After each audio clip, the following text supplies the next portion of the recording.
Hi everyone, this is Adam from Recreation Services, and as the last installment of the Build with Bands program, I want to give you something you can take away to the gym when it's time to go back. So today I'm going to be talking about ways you can use your bands to get a little more out of them, aside from just standard resistance exercises where the bands are the primary resistance. So one of the things I'd mentioned before was one of the great benefits of bands is that it changes the resistance to a linear resistance, meaning it gets progressively harder as the band is stretched. So through the range of motion, it gets harder and harder and mimics the strength curve of many muscles. So as you get to the strongest part of your range of motion, the bands provide a little more resistance. That way it's not easy to just top off the end of a squat, for example. So one of the examples I want to show you is a banded squat. So in this exercise, we've got two long bands, two power bands attached to the end of the barbell. So when you go down on the bottom of a squat, you have less resistance from the bands. So the bottom of the squat is the hardest part of the range of motion. So you get a little less resistance there. But as you get to the top of the squat, you get more resistance, and it makes the top of the squat hard as well. So now it makes the entire range of motion a little harder, so you don't get a little break at the end. So it is a little bit of a mental game there to try and push through a squat. You also need to take weight into account. So now you're going to need to put less weight on the bar in terms of plates, because at the top of the range of motion, you also need to account for the weight of the bands. So the weight on the bar will be a little less, but then the top of the range of motion will be a lot harder. You also want to make sure to position the bands so that they are vertical when you're squatting, so you don't want to anchor too far forward or too far backwards.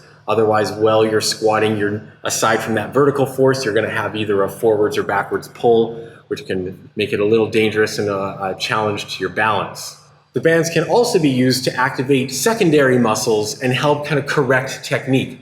So an example I want to use for this is a squat again, but now instead of having the monster bands on the bar, you're going to have a mini band around your legs. So you're still going to do a weighted squat, and you can do this with a barbell or with a kettlebell if you're going to do a goblet squat, but you're also going to have a mini band around your knees as well. So now as you're going into a squat, you're also, while you're using your quads and your glutes to kind of drive yourself up out of the squat, you're also using your glutes to then push the knees out and try and prevent the knees from collapsing and getting into a valgus position. Knee valgus during a squat is a vulnerable position for the knees. So you can use this banded technique to then activate your glutes and get a little more stability out of your glutes and have better knee tracking throughout your squat. So you don't really have to change the weight of your squat too much in terms of weight on the bar, but you will find you're getting a lot more activation out of your glutes, and your glutes will get a lot more fatigued out of it.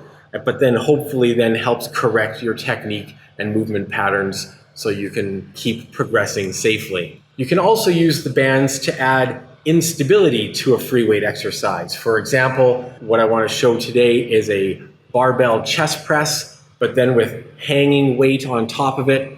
So we're going to attach either kettlebells or dumbbells, but now because the bands are also bouncy, you get that little bit of bounce and shake from the bouncing free weight on top of the bar. So another situation here where you need to maybe put less weight on the bar, because now you also have the additional weight of the hanging dumbbells and also the challenge of instability. So you'll have to go a little lighter on there too. So if you're hanging, say 20 pounds total from the bar, you probably want to make the barbell at least 20 pounds lighter, probably more, to also account for that lack of stability. But you'll find as you're going up and down through your chest press, the weights are bouncing and moving around in all sorts of directions, and then you have to stabilize your movement. So you might want to start extra light here while you're working your way up.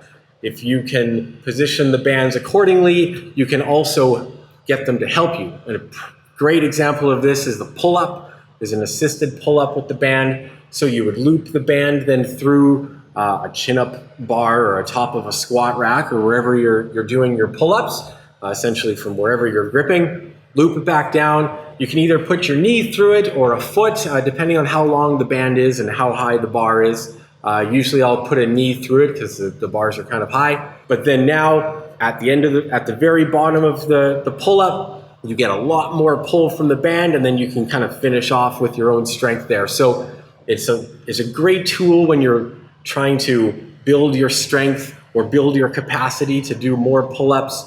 Helps you kind of get through the hard range of motion there and get more volume in, and then just work this exercise that you might not be able to work otherwise. You can use the same idea to do power exercises too if you're really looking to kind of accelerate the weight.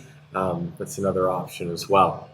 As I covered last time, you can also use the bands to kind of get out of the confines of gravity. So when you're using dumbbells, barbells, and even cables to some extent, you're moving the weight in the line of gravity. So dumbbells and barbells especially, you're pushing the weight's got to move vertically against the gravity.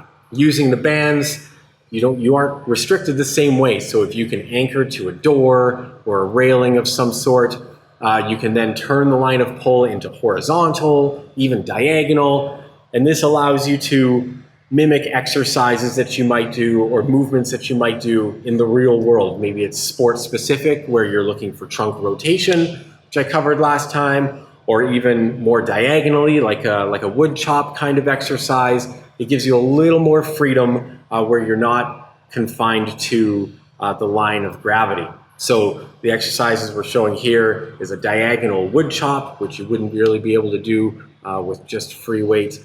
So I can anchor high, get down on my knees, and then pull diagonally down across the body to the opposite hip. And the last one I want to cover today, the other option you can use is using the bands to assist in stretching and mobility exercises. Sometimes we use towels and stuff to hold on to our legs and stuff while we're doing certain exercises, but sometimes you can use the additional pull of the band to even get a little more stretch out of the activity. The example I want to show here is a distracted hip stretch. So while you are doing a standard lunge hip stretch, you're also getting an anterior pull. So it's starting to pull kind of into the hip socket and really trying to distract your femur from your acetabulum. So it gives you a little extra something out of your hip stretch there to help aid in your mobility work. So that's all I want to cover today. I hope you can take some of those ideas back with you to the gym and get the most out of your bands. And we look forward to seeing you